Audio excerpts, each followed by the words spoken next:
माननीय नागिना यादव, समय 5 मिनट। त्यसपछि माननीय जावेदा खातुन जागा। सम्माननीय सभामुख महोदय,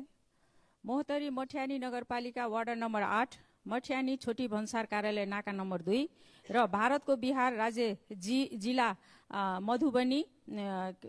मधवापुर पञ्चायतमा पर्ने सिमानामा नेपाल संघीय सरकारको शहरी विकास मन्त्रालयको बजेट अनुसार बिघी नदीदेखि परिक्रमा गाछीसम्म आरसीसी नाला निर्माण कार्य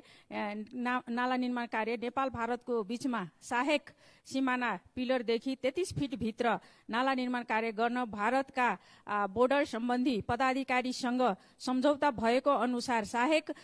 पिलर नम्बर 295-1 देखि पिलर नम्बर 295-5 सम्झौता अनुसार कार्य भइसकेको, तर पिलर नम्बर 295-5 देखि पिलर नम्बर 2956 सिमानामा पूर्वाग्राही गरी ठेकेदार, स्थानीय सरकार र सिडिओको मिलोमतोमा निजी जग्गामा रहेको घर टहरा समेत भत्काई तोडफोड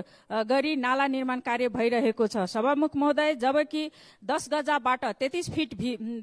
फिट नापी सकेपछि पनि नेपाल सरकारको जग्गा 12 फिट बाँकी छँदैछ। त्यसमा नाला निर्माण कार्य गरे पनि हुन्थ्यो, तर स्थानीय सरकारले त्यो नगरी सर्वसाधारण गरिबको घर भत्काउने काम गरिरहेको छ। सभामुख महोदय, यसरी यो कार्य गरेको हुनाले पीडितले अदालतलाई आफ्नो निवेदन गरे। सबै प्रमाण सहित 10 नापीको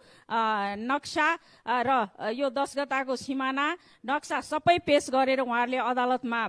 उजुरी गर्नु भएको थियो र अदालतको आदेश के छ भनेदेखि, जबकि अदालतले अन्तरिम आदेश जारी हुने नहुने छलफलका लागि पेश हुन आएको प्रस्तुत निवेदन प्रति सहितको मिसिल अध्ययन गरी निवेदकको तर्फबाट उपस्थित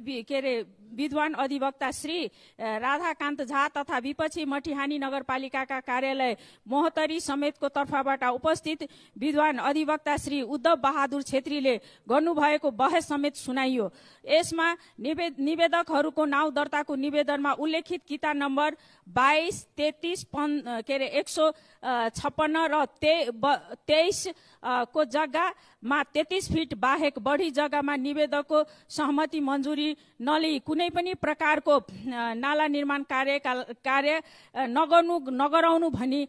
यस अदालतबाट मिति 2081-9-25 मा जारी भएको अन्तरिम आदेशलाई निरन्तरता दिएको हुनुपर्नेमा तर ती सिडिओ र स्थानीय सरकारले ती सबै कुराहरूलाई चाहिँ मिचेर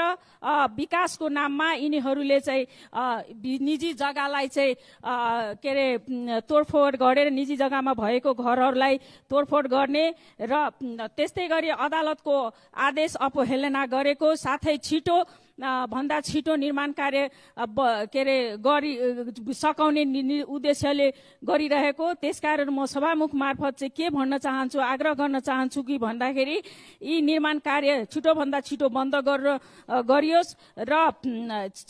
पीडितलाई न्यायोचित क्षतिपूर्ति दियोस् र सिडिओलाई कडाभन्दा कडा सजाय गर्न मैले यसै सदनबाट मैले आग्रह गरेँ र निर्माण कार्य बन्द गर्न पनि मैले सभामुख मार्फत